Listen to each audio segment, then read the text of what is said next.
carburetor and the fuel tank. Outsource the motor from Power Products or whatever, and then they would make all the peripheral stuff like the fuel tank. Hey guys, Dan with Kane Custom Garage, and today I wanted to take a look at chainsaws made in the 50s, since I've got quite a few of them. And it's sort of an interesting time for chainsaws. A lot of big advancements were made. There was a lot of manufacturers. And so I thought it'd be sort of fun to look at the advancements of the chainsaws throughout the 50s and all the different makes and models. I've got a whole bunch of them behind me here, so let's take a look at them.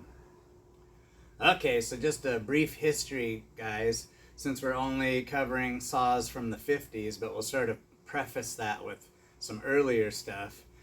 So anyways, in the late 30s, they had these two-man saws, not these particular ones, these are actually later, but Steel had a two-man saw, Wolf had an electric saw, and I think a pneumatic one too, hydraulic.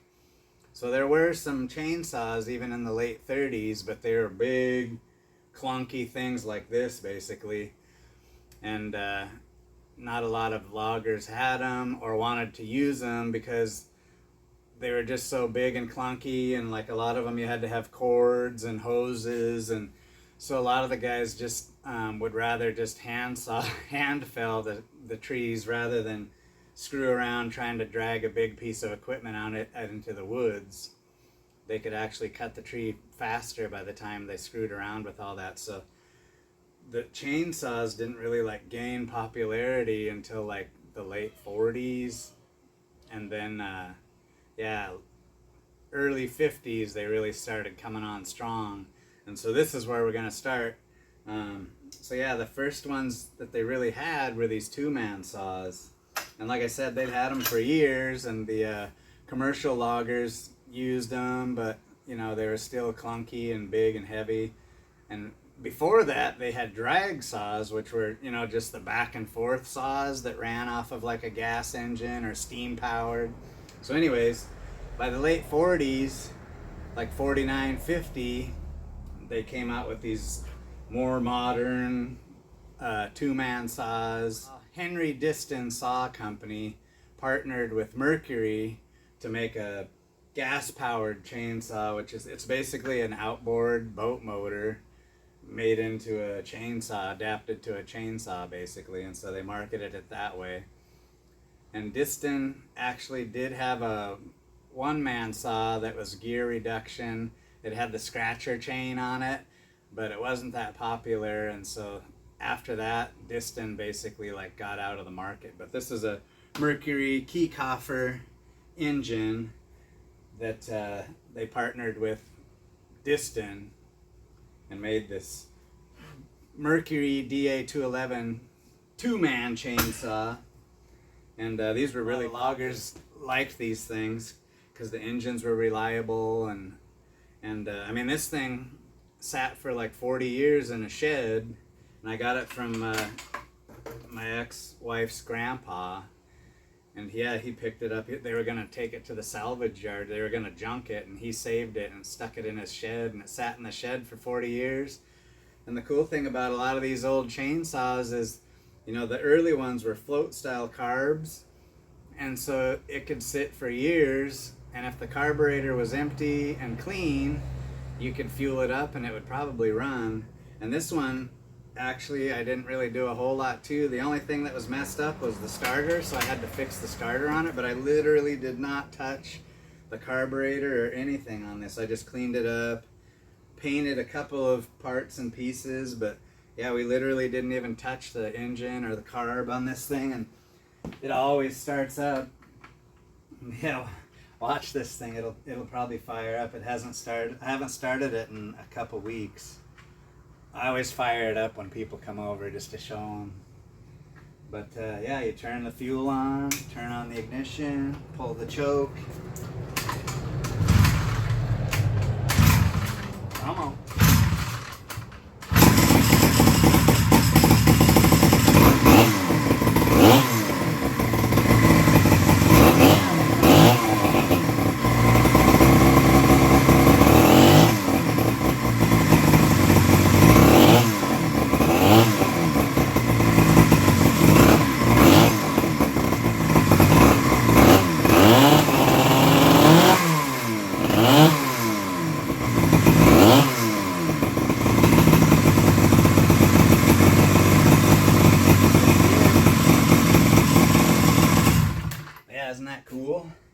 2-cylinder engine. And yeah, it sat for years and it still runs fine. And that was the nice thing about the float carburetors is, you know, they didn't gum up.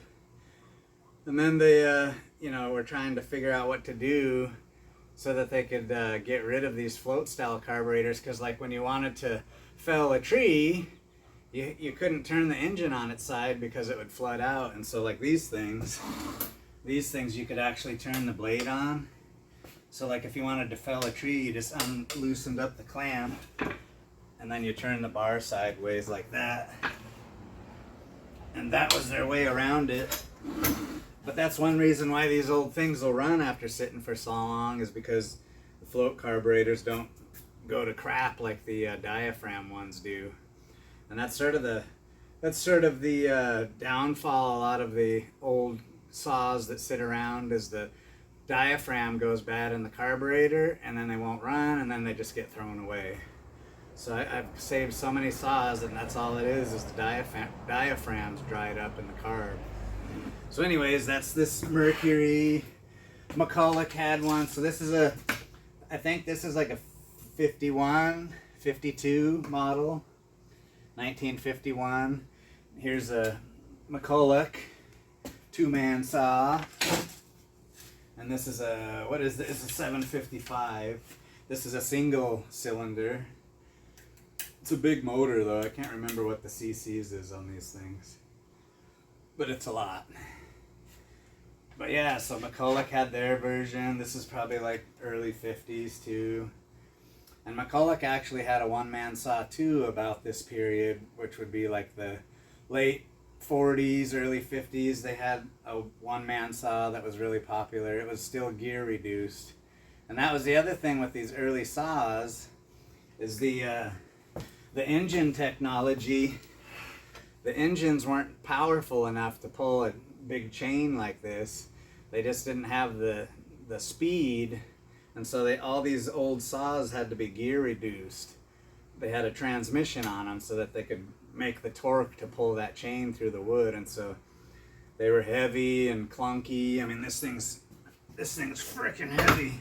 I've seen pictures of guys with these up on their shoulder packing it out, and I think I saw a picture of one guy running one of these by himself. So I mean, it could be done, but yeah. And so that the next innovation after these was basically getting rid of the transmission and going to a diaphragm style carburetor so that you could turn the saw on its side without the saw dying, basically. So yeah, let me show you some more of these saws up on the spool.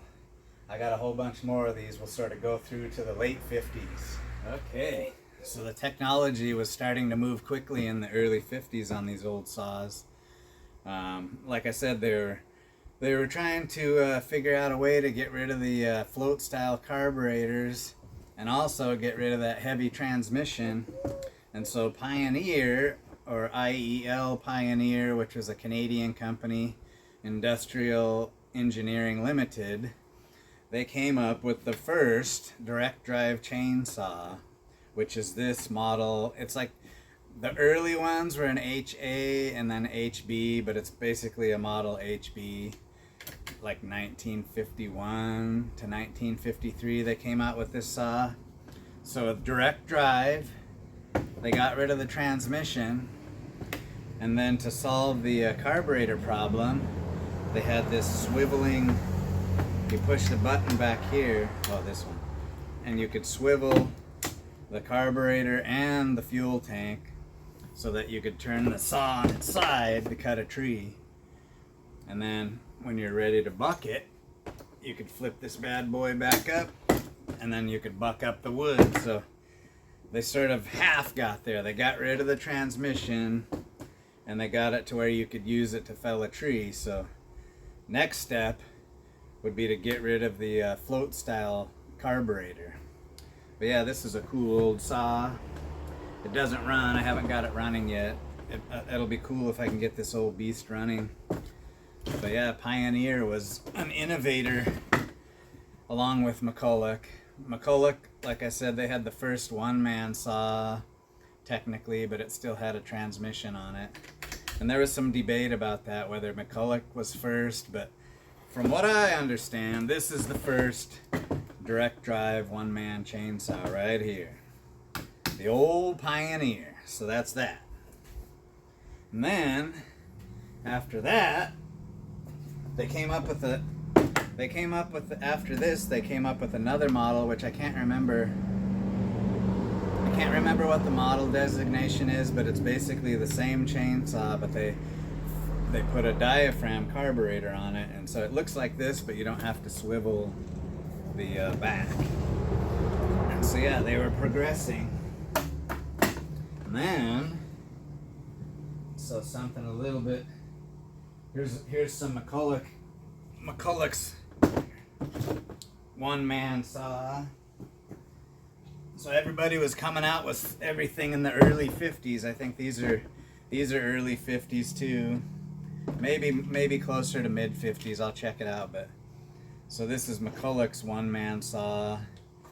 But these actually still had a transmission on them. See, they had a model before this, but these were like really popular. These had they ran these for quite a few years.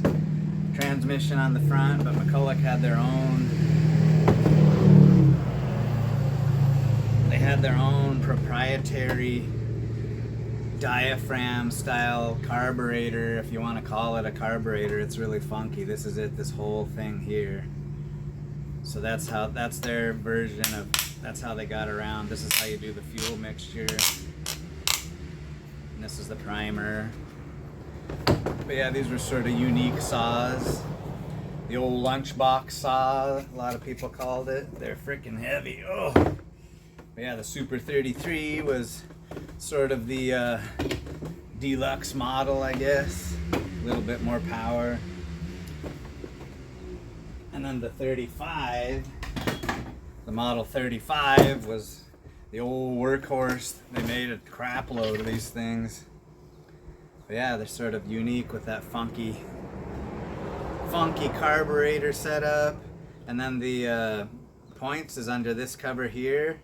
And it's sort of interesting, the points are right here. It runs off of a push rod that runs off of the flywheel, which is sort of interesting because usually the points are underneath the flywheel, but this has a little push rod that moves the points, so it's sort of easy to service the points. So yeah, they were innovative. And then it has this hatch. You can get to the spark plug there. Oiler back here. So yeah, I actually got one of these running. Maybe I'll throw a clip of that in real quick.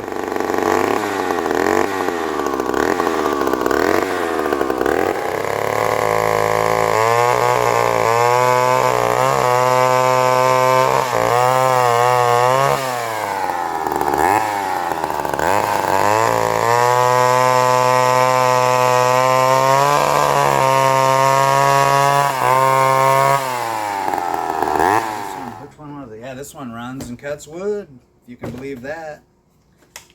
I wonder if it would start it. My elbow's all messed up. But yeah, let's see if this thing will start. Nah, it ain't gonna start. And then this guy. This is a later model Pioneer. This is an HA, I believe. Now what is this? No, this is an HC. So this is what came after the HA, HB, and then the one after that. And then they had this, which is a really popular saw. Direct drive. A lot lighter than those other beasts, but it's still heavy. But these were a popular saw back in the day. This is like 55, 56, I believe. This one's sort of cool. It had roller nose on it. The old roller nose bars are pretty cool. In the 50s, they only ran like a few types of chain. Like they had, a lot of these old saws ran 404 chain, which this one does. A lot of them ran half-inch chain. A lot of the gear reduced ones had half-inch chain on them. And Mcculloch, the big two-man saws used like 9/16 chain. Big stuff. And then Mcculloch had this weird for their two-man saws, they had this funky chain. I think it's called pintail or something like that. I don't even know what size it is, but that's McCulloch's proprietary chain. 3/8 chain wasn't, I don't think it was really a thing until like the 60s or 70s. Correct me if I'm wrong, but I don't see 3/8 chain on any of these old 50s saws, so that's something to take note of. So yeah, it seems like they had 404 chain, 1/2-inch chain, and that was about it. That other than the big two-man saws, which used like the 9/16, 3/4-inch chain. So yeah. So there's another Pioneer, cool old saw. This one runs. Okay, so yeah, the 50s was a booming time for the chainsaw industry. And the other thing I wanted to mention was, so you had your professional saws like the Mcculloch, Pioneer. Those guys all made their own engines. They made everything in the factory, in-house. And then you had this whole line of like homeowner saws, and it's sort of like motorcycles. Like back in the 20s and 30s, there was hundreds of motorcycle manufacturers, and it's sort of that way with the chainsaws in the 50s. Like everybody wanted to get in on the chainsaw game, and so what a lot of these guys would do is there was only a few companies that made two-stroke engines. Like this one is an AH-47 Power Products engine. And then the other one was West Bend, which I'll show you one of those. And so what these guys would do is they didn't make the motor. They'd outsource the motor from Power Products or whatever. And then they would make all the peripheral stuff like the fuel tank and the clutch, housing, and all that stuff. They'd come up with their own design. And so there was a lot of manufacturers. Like this one is made by Strunk, which uses the AH-47 Power Products engine. But and then not only did they do that, but also a lot of these chainsaws were rebranded. Like Sears was notorious for that. So like this is the David Bradley Sears chainsaw, and these are actually made by Strunk. The Strunk version of this is red, and it's called the Speed Demon, I think. But there was like, yeah, there was so many like manufacturers of chainsaws back then. It was crazy. But yeah, a lot of them would just outsource the motor, and then they'd build their stuff. And then the other thing too, yeah, they'd outsource the motor and the starter. A lot of them had the same starter. Like this one's a Fairbanks Morse starter. So you see those a lot on these old chainsaws. And this one has the float style carburetor, but they this was sort of a transition point too for a lot of chainsaws, where some of them had the float style carb, and but see how this one's sort of at an angle, and so I guess you could turn it on its side and theoretically it would cut, but I'm not sure how well that works. But this one runs. This is a runner.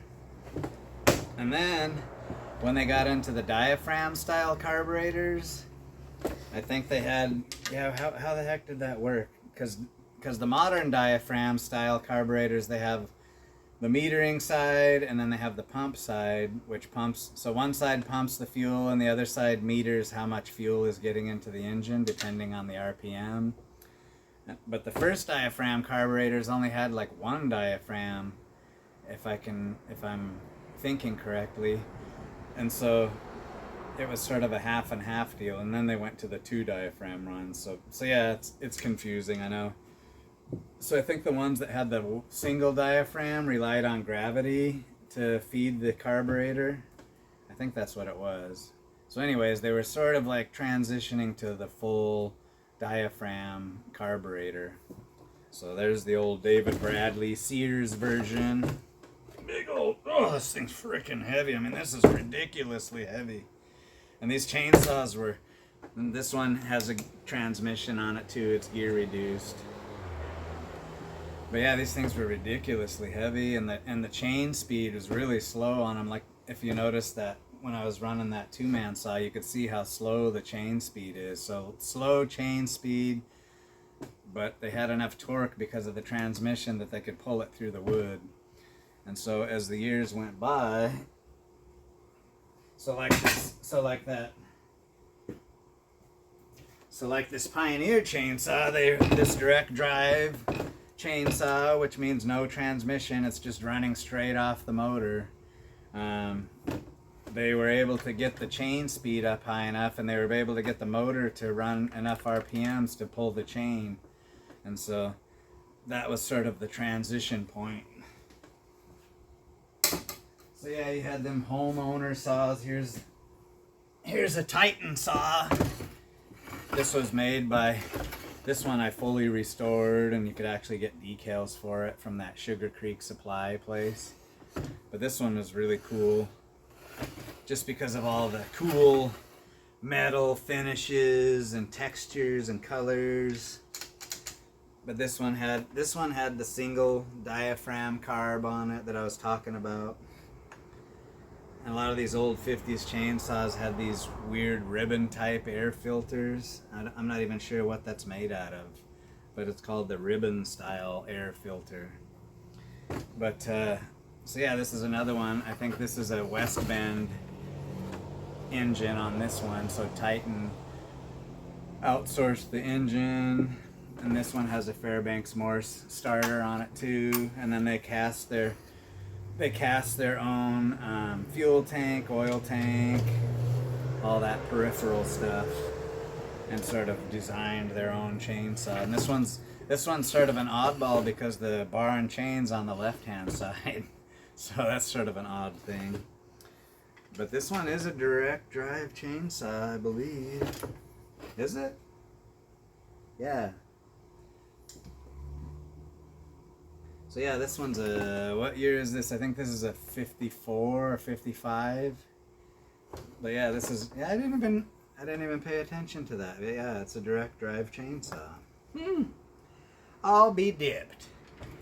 And this one was sort of funky. It used the crankcase pressure to feed the oil on the bar and chain, which is sort of cool. So you can adjust the amount of oil with this knob right here. But yeah, it uses the crankcase pressure to oil the bar and chain, and it has no manual pump, no manual oil pump too, which was interesting. But yeah, these are just cool. The exhaust pipe is actually blued like a gun, and the finish was still really nice on it. Yeah, look at that. Just cool. Everything's metal. All the caps, everything's metal. So yeah, picked this up at an estate sale. It was all crusty and old and nasty. I think I paid like 15 bucks for it like 20 years ago, and then gave it a restoration. This one sort of got me started with the chainsaws. But yeah, this is a 1954 Titan chainsaw made by Mill and Mine Company in Seattle, Washington. That's pretty cool. It's freaking loud too, just a straight pipe. I've got some videos of this thing running. I've got videos of most of these chainsaws running on the channel here, so. But yeah, what a beast, huh? So the old Titan 30. Oh. Here's another Sears David Bradley chainsaw. I think this one's like mid-50s probably.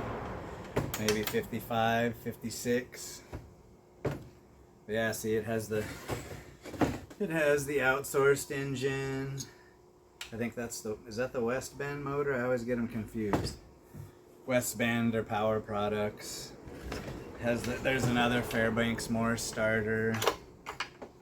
These ones are weird looking, I think. It looks like a big old box. Look how short the bar and chain is on that thing. And a lot of these old saws from the 50s just had short bar and chain. I'm not sure why. Especially the homeowner saws. I guess that was just more practical to haul around with a short bar and chain because they figured they were just going to cut smaller wood, I guess.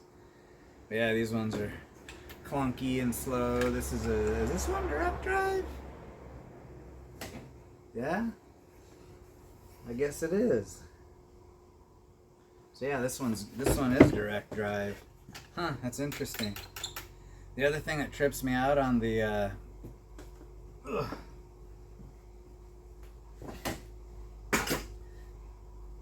The other thing that trips me out on some of these gear-driven chainsaws is somebody told me that the engine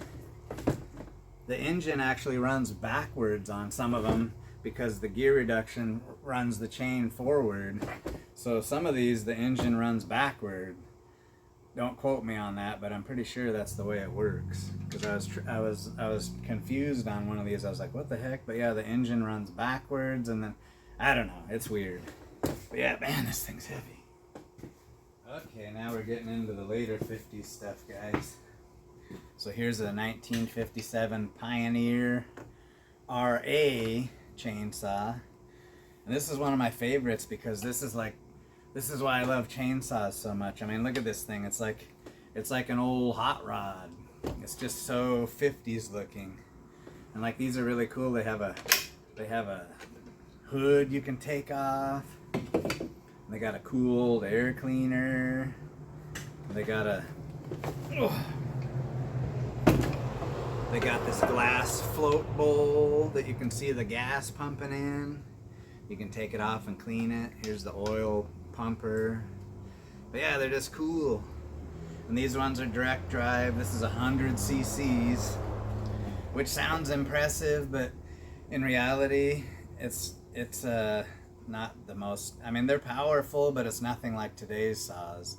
You know, like 100 cc chainsaw back then is probably comparable to like a, you know, like an 80 cc chainsaw now, or even a 50 cc chainsaw could probably compete with this thing, but nothing beats the cool factor. You know, there's slower chain speed, but yeah, it's just cool. They have all the metal castings and yeah, just cool. The old air cleaner on it. And then this comes off. This is the air deflector. You gotta have that or these things will overheat. But yeah, look at that. The head comes off on this, removable head. So yeah, they're just so cool. These, yeah, the RA is one of my favorite chainsaws. They're really cool. And if you guys haven't seen this book, it's really cool. Chainsaws, the history. This is a really awesome book about old chainsaws and the history of them. And it's not a plug. I'm not getting paid or anything, but get one of these books. They're cool. But look at this. This would be awesome. Look at this Pioneer chainsaw, the JB. Look at that beast. Pizza Hut. The Pizza Hut delivery guy. But yeah, look at that beast. That'd be awesome to get one of those.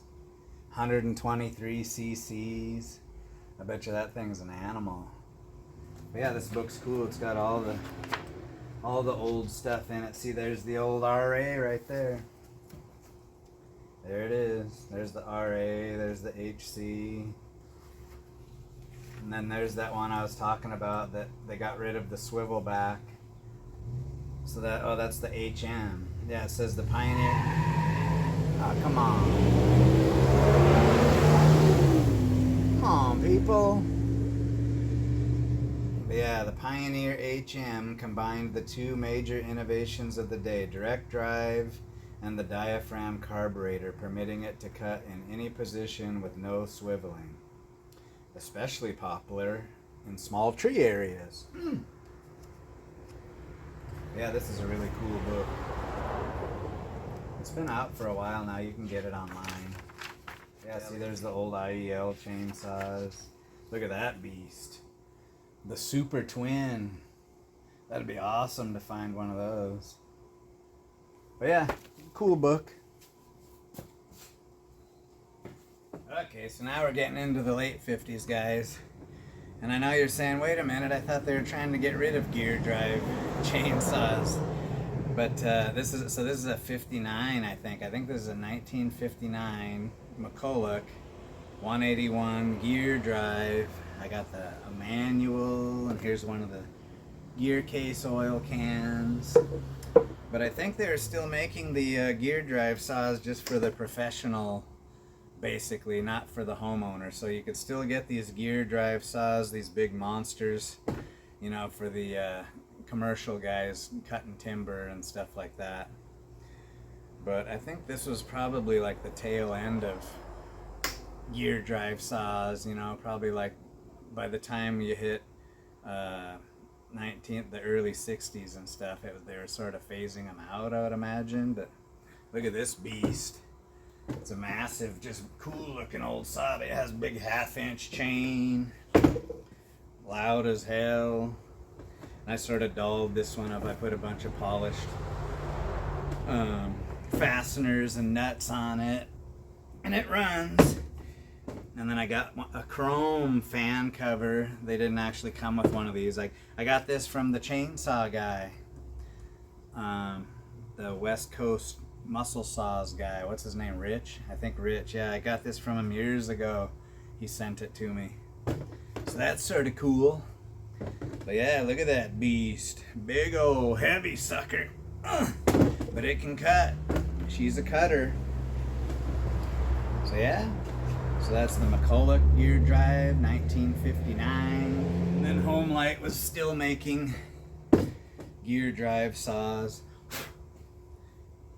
This is a big old beast, Homelite gear drive. This is probably like late 50s, early 60s. This might even be an early 60s saw. But yeah, you can still get these gear drives for the professional. So yeah. These things are freaking loud and heavy too. Here's a big old Homelite. I think this is a 770. Yeah, the 770D, which is direct drive. But this is a big old professional logging saw. Direct drive. This is probably late 50s, I would imagine. Here, let me look it up. Oh, my phone's right there. But yeah, I think this is probably late 50s. So yeah, they had the 770D, which is direct drive, and then I think,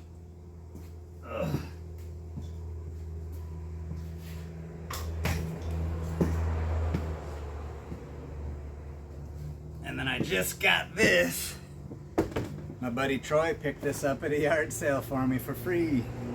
Yeah, they had it out for free along with another one over there. But yeah, this is a 700G, so it's basically the same chainsaw but gear drive. And I think these are like 95cc or something, big old tanks. But yeah, see, there's the transmission, and you can fill the transmission oil here, and then the oiler for the chainsaw bar is here. And they have a little sight glass right here, and you can check the oil level in the transmission. But yeah, you could still get the gear drive ones for the professional in the late 50s, even into the early 60s, I think. But yeah, what a beast. This one's locked up hard. We might get it running though. So yeah, the 50s was a good time for chainsaws, lots of innovations. I was going to show you one more thing. They had all kinds of outboard motor oil, 2-cycle oil back in the day, and a lot of it was for outboard motors because the outboard motors sort of came before the chainsaws, and so yeah, a lot of these you'd get your outboard motor oil, but then on the side it would say for outboard motors, for power lawn mowers, power saws, for power saws. So yeah, everybody had outboard motor oil. It was basically 2-cycle oil. RPM, that's a cool can. But yeah, you had to mix it. They put a lot of frickin' oil in it. Some of it was like, what, 13-to-1 or something crazy. But yeah, they smoked a lot, and the oil didn't mix very well. So these old chainsaws, they like the new oil. I run all of mine on 40-to-1 now, and they seem to be fine because the oil is just so much better now. It mixes with the gas a lot better, and it's just way superior to this crap. But yeah, see, there's another one, super outboard motor oil. And so yeah, you had to get the outboard motor oil, but then yeah, on the back, chainsaws, motorbikes, cultivators.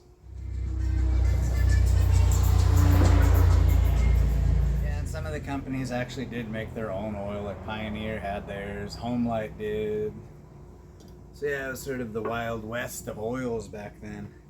But yeah, like this old Pioneer HC, the oil ratio, it says 12:1. Damn! That's a lot of oil. So yeah, not nearly as efficient with oil as they are now. Here's a spare transmission off of that Mercury 2-man saw. You can sort of see how slow the reduction is on it, see? And the clutch just rides inside here, and then you can swivel this thing. Sort of cool, huh? So yeah, that's what I got, guys. The chainsaws of the 50s. So yeah, it's sort of interesting how much they changed in that time period.